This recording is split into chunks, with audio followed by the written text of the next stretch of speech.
Family star. ഈ സിനിമയുടെ പ്രൊഡ്യൂസറായ ദിൽരാജുവിന് ഈ സിനിമ വഴിയുണ്ടായ നഷ്ടം തിരിച്ചു പിടിക്കാൻ ഒരൊറ്റ മാർഗ്ഗമുള്ളൂ. റൊണാൾഡോൻ്റെ സീൻസ് വരുന്ന ഭാഗങ്ങൾ വെട്ടിക്കൂട്ടിയെടുത്തിട്ട് ഒന്നും കൂടെ റിലീസ് ചെയ്ത് കഴിഞ്ഞാൽ വമ്പൻ ലാഭം ഉണ്ടാക്കാൻ പറ്റും.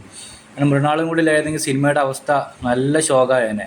കാരണം ദേവരകൊണ്ട ശരിക്കും പറഞ്ഞാൽ സെലക്റ്റീവ് ആവേണ്ട സമയമായിരിക്കുക. ഇപ്പോഴും ആ അർജുൻ റെഡ്ഡിയിലും ഗീതാ ഗോവിന്ദത്തിലൊക്കെ നിൽക്കുക. എപ്പോഴും അവിടെ നിന്നിട്ടും പോന്നിട്ടില്ല.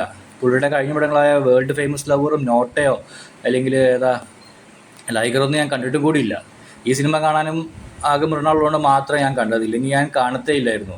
കാരണം പുള്ളിയുടെ അഭിനയം ഭയങ്കര ശോകമായിരുന്നു. കഥ സ്ഥിരം ക്ലീശായിട്ടും തന്നെയാണ്, ഇല്ലെന്ന് ഞാൻ പറയുന്നില്ല.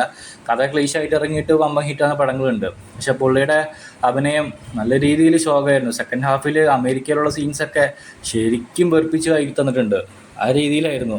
കൂടുതൽ പറഞ്ഞ് ഞാൻ മടുപ്പിക്കുന്നില്ല. മൃണാൾ ഫാൻസിന് വേണ്ടി മാത്രമായിട്ട് കാണാം.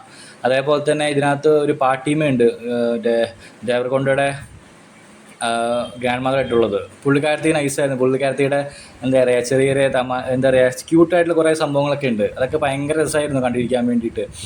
മൃണാൾ എന്ന് പറഞ്ഞ സൗന്ദര്യം മാത്രമൊന്നുമല്ല, അഭിനയിക്കാൻ നല്ല രീതിയിൽ തന്നെ അറിയാം. അവൻ ഇമോഷണൽ സീൻസ് ആണെങ്കിലും അത് ഫണ്ണ് റൊമാൻസ് സീൻസ് ആണെങ്കിലൊക്കെ നല്ല വെടിപ്പായിട്ട് തന്നെയാണ് അഭിനയിക്കുന്നത്. നല്ല നല്ല കരിയർ ഉണ്ട്, നല്ല രീതിയിൽ എത്തുകയും ചെയ്യും, ഉറപ്പാണ്. ഇപ്പത്തിന് എത്തിയിരിക്കുകയാണ്, ഇനിയും വലിയ രീതിയിൽ എത്തും, ഉറപ്പായ കാര്യം അത്.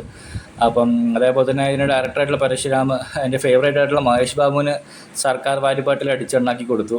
അതിലും വലിയൊരു അടിച്ചെണ്ണാക്കി കൊടുക്കലാണ് ഈ ദേവരകൊണ്ടയ്ക്ക് ഇതുവഴി ഈ ഫാമിലി സ്റ്റാർ വഴി കൊടുത്തത്. എന്തായാലും മൃണാൾ ഫാൻസിന് വേണ്ടി മാത്രം കാണാം, ഇല്ലാത്തവർക്ക് ഇത് വമ്പൻ സ്കിപ്പാണ്. Thank you.